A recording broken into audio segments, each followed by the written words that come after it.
जय हिंद फ्रेंड्स। तो आज का न्यूज़पेपर में आप लोगों ने देखा होगा एक न्यूज जो तमिलनाडु के अंदर एक रीजनल पार्टी है डीएमके, जिसका चीफ मिनिस्टर एमके स्टालिन जी हैं, और वहाँ के एक लीडर जिनका नाम है दयानिधि मारन, जो मेंबर ऑफ पार्लियामेंट है, उनका बयान आया और वो बयान बहुत ही चर्चा का विषय बना हुआ है। उन्होंने बोला है कि हिंदी स्पीकर जो हैं, हिंदी आइलैंड खासकर जो यूपी और बिहार से जो लोग तमिलनाडु में जाते हैं वो या तो वहाँ टॉयलेट साफ़ करते हैं या फिर यहाँ पे झाड़ू पोछा करते हैं, रोड साफ़ करते हैं। तो ये कहीं ना कहीं ये स्टेटमेंट जो है वह बड़ा विवादित है, और इस पूरे वीडियो में हम समझने की कोशिश करेंगे कि माइग्रेशन क्या होता है, क्या कारण है इसका माइग्रेशन का, किस टाइप्स के होते हैं, कितने टाइप्स के माइग्रेशन होते हैं, आखिर बिहार और यूपी का कंडीशंस ऐसा क्यों है, डेटा के साथ भी और डिफरेंट रिपोर्ट के साथ भी हम लोग इसको समझने की कोशिश करेंगे, और गवर्नमेंट क्या इनिशिएटिव ले रही है इसके लिए, माइग्रेशन को कम करने के लिए। तो इस सारे चीज़ों को हम लोग इस वीडियो में समझने की कोशिश करेंगे, और ये भी चर्चा करेंगे कि इन्होंने एग्जैक्टली क्या कहा है, तो और उसके बारे में भी थोड़ा सा डायमेंशन हम लोग कवर करेंगे। ये देखिए, मैंने पिक्चर लिया है टाइम्स ऑफ इंडिया का माइग्रेशन का। जैसे बिहार यूपी में से जो माइग्रेशन होता है, तो इस तरह से कार्टून्स मैगजीन्स और न्यूज़पेपर में आते रहते हैं। ये कोविड के टाइम पे आप लोगों ने देखा होगा ये पिक्चर कि किस तरह से जो है वह मुंबई, तमिलनाडु, गुजरात से माइग्रेंट लोग पैदल, साइकिल से बिहार और यूपी पहुँच रहे थे। तो ये माइग्रेशन का बहुत बड़ा प्रॉब्लम्स है। तो पूरा स्टेटमेंट हम लोग देखते हैं इनका कि क्या है एग्जैक्टली। तो डीएमके एमपी जो है दयानिधि मारन कहते हैं कि हिंदी स्पीकर जो हैं उत्तर प्रदेश और बिहार के जो तमिलनाडु में आते हैं वो या तो कंस्ट्रक्शन वर्क में इन्वॉल्व होते हैं या फिर रोड साफ़ करने और टॉयलेट साफ़ करने में ही इन्वॉल्व होते हैं। तो ये कहीं ना कहीं जो है नॉर्थ और साउथ को डिवाइड करने की कोशिश है। अभी 3 स्टेट में जब इलेक्शन हुआ था और चार स्टेट में, तो उसमें जो है बीजेपी राजस्थान, एमपी और छत्तीसगढ़ में सरकार बनाने में कामयाब हुई, और जबकि तेलंगाना में वो हार गई। तो उस समय भी बहुत सारे लीडर्स जो थे वे स्टेटमेंट दिए थे इंडिया अलायंस के कि बीजेपी जो है सिर्फ हिंदी हार्टलैंड की ही पार्टी है, साउथ की पार्टी नहीं है। तो कहीं ना कहीं जो है वह बार बार इस तरह से बातें करना, नॉर्थ और साउथ डिवाइड की बातें करना, लैंग्वेज पे डिवीज़न की बात करना, ये सही नहीं होता है, और ये हमारे कंट्री के डेवलपमेंट के लिए भी ये सही नहीं है, क्योंकि हमारे कंट्री जो है पूरा एक नेशन है, और या तो नॉर्थ हो या साउथ हो, ईस्ट हो या वेस्ट हो, यूनिटी इन डाइवर्सिटी है यहाँ पे, और जब तक ये नहीं रहेगा तब तक इंडिया एक डेवलप कंट्री नहीं बनेगा। तो चलिए देखते हैं कि पूरा स्टेटमेंट जो है, और उन्होंने इस पर प्रतिक्रिया जो आई है, जैसे बीजेपी के स्पोक पर्सन हैं शहनाज पूनावाला, उन्होंने इसको इंडिया अलायंस के जो लीडर्स हैं डीएमके भी इंडिया अलायंस जो बना है, इंडी ब्लॉक, तो उसके भी ये डीएमके पार्ट है, तो उसको बहुत ही क्रिटिसाइज़ किया है। इन्होंने ये भी बोला है कि इंग्लिश जो बोलने वाले लोग हैं वो आईटी कंपनी में जॉब करते हैं, और हिंदी वाले जो लोग हैं वह मिनियल जॉब, जैसे मिनियल जॉब का मतलब वही होता है रोड पे अपना रोड साफ़ करना और टॉयलेट साफ़ करना, ये सब झाड़ू पोछा करना, तो यही सब काम में वो इंगेज रहते हैं। तो ये स्टेटमेंट था पूरा इनका। हालांकि ये न्यूज आने के बाद नीतीश और लालू प्रसाद यादव, जहां महागठबंधन की सरकार है और ये इंडिया अलायंस के दोनों पार्ट भी हैं, तो उनसे ये पूछा जा रहा है कि उन पर प्रतिक्रिया दें। हालांकि तेजस्वी यादव की प्रतिक्रिया इस पर आई है, लेकिन मेन मुद्दा ये नहीं है, मेन मुद्दा है माइग्रेशन जो बिहार और यूपी से इतना ज़्यादा है वो क्यों है। अब देखिए, माइग्रेशन को समझने के लिए ऐसे समझते हैं कि माइग्रेशन 2 तरह का होता है। माइग्रेशन जो 2 तरह का होता है, एक होता है इंटरनल माइग्रेशन होता है, और दूसरा होता है आउटवर्ड। इसको इंटरनल कह दें या फिर इनवर्ड माइग्रेशन का मतलब होता है, जैसे यूपी है, स्टेट है, इसमें मान लीजिए गाजीपुर एक डिस्ट्रिक्ट है, गोंडा डिस्ट्रिक्ट है, वहाँ से कोई कमाने के लिए लखनऊ या फिर नोएडा जाता है, तो ये हो गया इनवर्ड माइग्रेशन, ठीक है, इंटरनल माइग्रेशन। और आउटवर्ड माइग्रेशन जो हो गया, जैसे कोई बिहार है का आदमी जो है, बिहार का जो आदमी है वह तमिलनाडु जाता है या फिर जो है गुजरात जाता है, तो ये आ गया एक्सटर्नल माइग्रेशन का ये पार्ट हो गया। तो ये पूरा जो है एक्सटर्नल और इंटरनल माइग्रेशन का ये पूरी स्टोरी है। तो हम लोग समझेंगे डेटा क्या कहता है। तो यहाँ पे जो गवर्नमेंट डेटा जो है, एक तो पूरी तरह से डेटा हमारे यहाँ अवेलेबल नहीं होता है कि कितना कॉम्प्रिहेंसिव डेटा उपलब्ध कराना काफ़ी मुश्किल है गवर्नमेंट को। लेकिन 2011 का जो सेंसस रिपोर्ट है उसके अकॉर्डिंग जो इंटरनल माइग्रेंट्स हैं इंडिया में वो लगभग 45.36 करोड़ हैं, ठीक है, जो कि जो है वह कंट्री के 37% ऑफ कंट्रीज पॉपुलेशन है। ये सोचिए, ये डेटा 2011 का है। ये जो नंबर है दोनों इंक्लूड करता है, इंटर स्टेट माइग्रेशन और migration with in each state, दोनों मिलाकर जो है ये 45.36 करोड़ जो है वो पॉपुलेशन माइग्रेंट है इंडिया में। देखिए, टोटल आउटवर्ड जो माइग्रेशन है सिर्फ यूपी से जो बहुत महत्वपूर्ण डिस्ट्रिक्ट जहाँ से माइग्रेशन सबसे ज़्यादा है वो देखिए, मुजफ्फरनगर है, बिजनौर है, मुरादाबाद, रामपुर, कौशाम्बी, फैजाबाद और 33 अदर डिस्ट्रिक्ट हैं।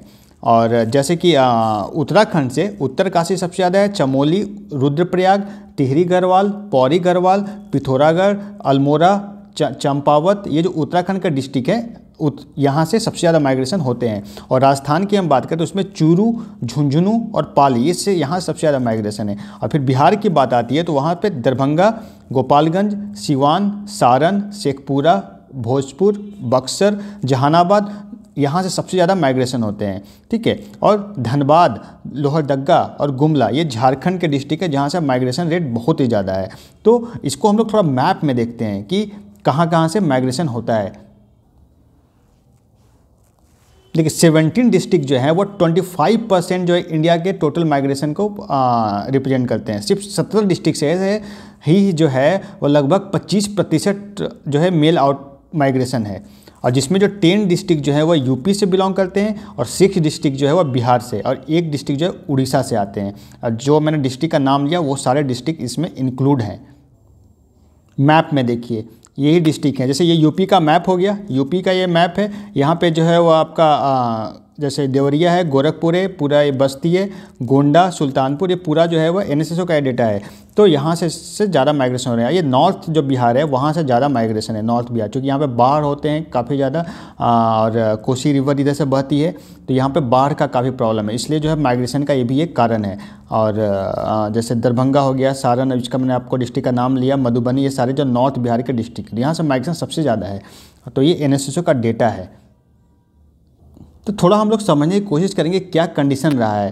तो जैसे कि राजेडी की सरकार थी 1990 से वहाँ पे 1990 से 2000 कब तक 2005 तक वहाँ सरकार थी। तो उस काल को जंगल राज दिया जाता है, टर्म दिया जाता है, क्योंकि वहाँ पे डेवलपमेंट नहीं हुआ है। मैं पॉलिटिकली नहीं कुछ जा रहा हूँ, मैं बस जो टर्म है हम लोग फोकस टॉपिक पे रहेंगे।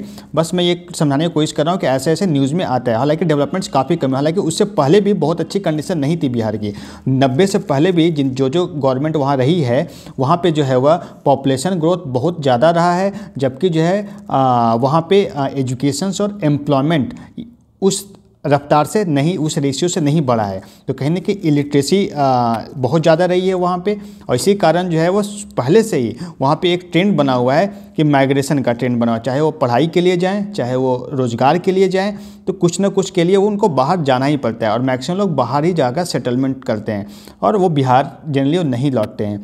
तो ये हैं, हालांकि जो अच्छे पोस्ट पे हैं तो उनकी तो कंडीशन अच्छा है, लेकिन जो लेबर माइग्रेंट्स है उनकी कंडीशन बहुत अच्छी नहीं होती है, लाइफस्टाइल बहुत अच्छी नहीं होती है।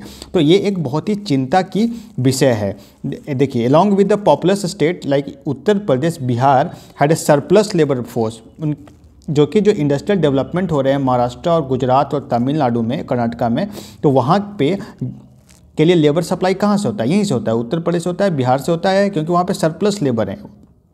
और कुछ लोग जो है वो पंजाब और हरियाणा भी जाते हैं, क्योंकि यहाँ पे एग्रीकल्चरली काफ़ी डेवलप है, तो वहाँ पे एग्रीकल्चर से रिलेटेड जो भी है रोज़गार मिलते हैं। अब अगर आप लुधियाना जाएँ, वहाँ पे जैसे इंडस्ट्रियल एरिया है, वहाँ पे कॉटन कपड़े के काफ़ी फैक्ट्री हैं, तो वहाँ पे आपको बिहार के काफ़ी लोग मिलेंगे। हर जगह आपको बिहार यूपी के लोग आपको मिलेंगे। तो कहीं ना कहीं अंडर डेवलपमेंट के कारण, अनएम्प्लॉयमेंट के कारण, इंडस्ट्रियलाइजेशन के लैक ऑफ इंडस्ट्रियलाइजेशन के कारण यहाँ पे माइग्रेशन का एक बहुत बड़ा कारण है।